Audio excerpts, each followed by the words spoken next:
Hey YouTube, MinnesotaEric here. It's warmed up to a balmy 38 degrees in the sun, so I'm working in the shade. Take two.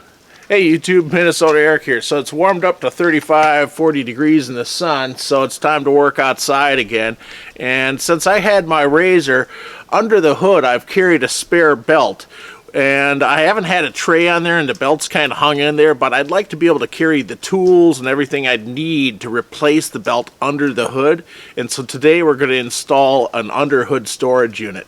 Let me show you how it's done. First thing we do is we remove the hood. In my case, the second thing we do is get the belt out of here that I've been carrying around. So when you get your tray, it's going to come with these two double-sided zip ties.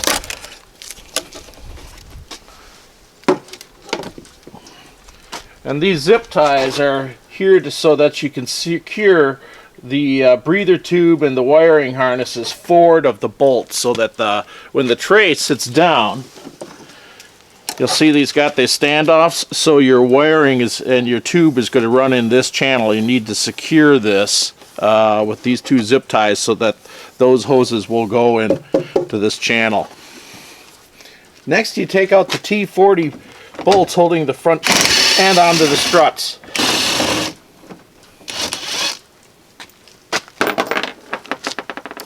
After removing the T40s, you remove the two 10mm bolts holding the two front struts on.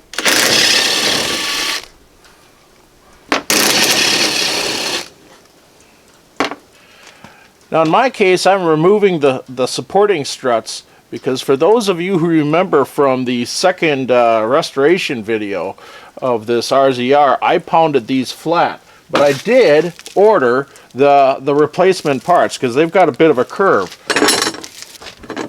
As you can see, they're a little different shape. At the time, I didn't know what shape I needed to make them. I knew that flat was better than really bent up. So I'm going to replace my struts. My front end stays here, whatever they call these things, but you won't have to do that.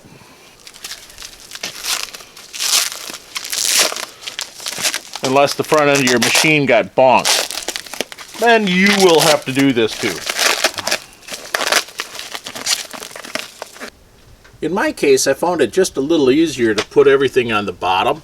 I used the push plugs that were existing on the existing harness, and along with the supplied double tie wraps, and then I secured them with an additional zip tie. And this doesn't care if it's hanging on the bottom or on the top, but once it's on the bottom, it's definitely out of the way.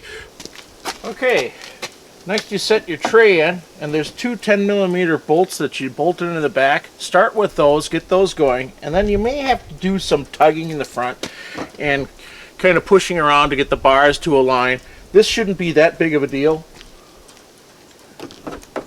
If you can find your T40 socket. This shouldn't be that big of a deal to get things lined on up. In this case, I got a home run, so I'm happy about that. Or what appeared to be a home run. We'll find out. Oh, it feels homish.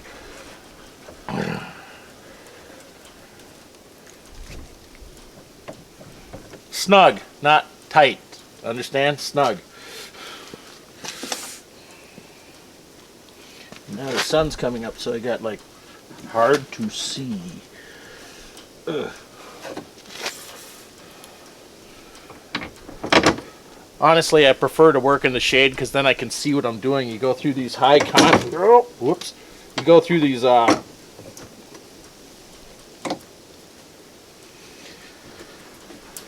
high contrast sun shade things where you can't see what you're doing, and you're like, I can't see what I'm doing.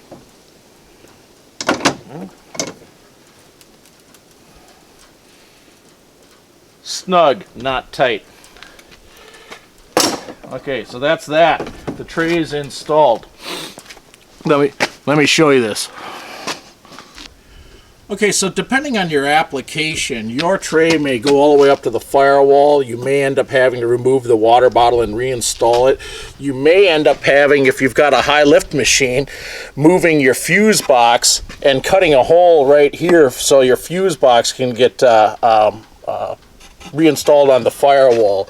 But this is how it fits into a 900S and a 1000S. The final step, of course, is putting your hood back on. And that's the moment of celebration you get. You're like, yeah, job well done. Sweet! Anyway, hey, till we meet again, YouTube.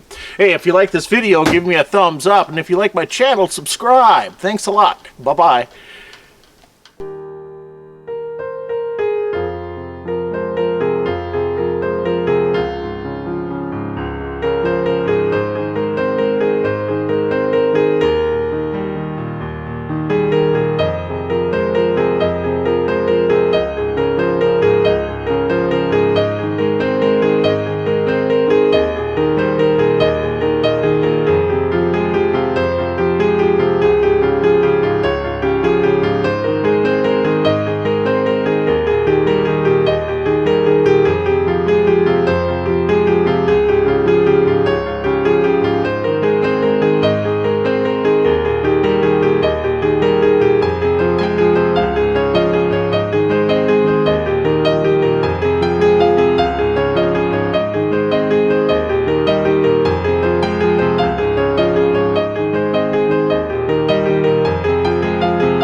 Now, tell me about the air show. Well, we were going out to the air show out at Fort, out at the Old Chamberlain at that time. And my dad decides he has to take the dog with him. This is old Gren. And Nana says, why take the dog for Pete's sake? The dog will just have to be in the car. We're not gonna take that big dog on the leash. She didn't like Gren so well anyhow. And he said, no, the dog's going with us, and that's it. Well, we're sitting on the bleachers, and my dad says, well, I have to go and use the restroom. And he takes the dog with him. Well, and I said, I'll take care of the dog. You won't have to take the dog. No, I'm taking the dog with me. So the next half hour goes by, and he doesn't come back. He doesn't come back. First thing you know, Ed Strawby's going to jump out of the plane with his big, famous Labrador Retriever on the front chute.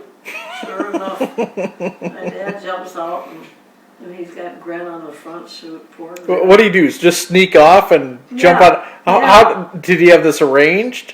Yeah, sure. He had it arranged before. He wanted to do it just because he wanted to do it? Yeah. Because he's a daredevil? Well, he's a daredevil. How old was he when he did this? Do you know? Well, let's see.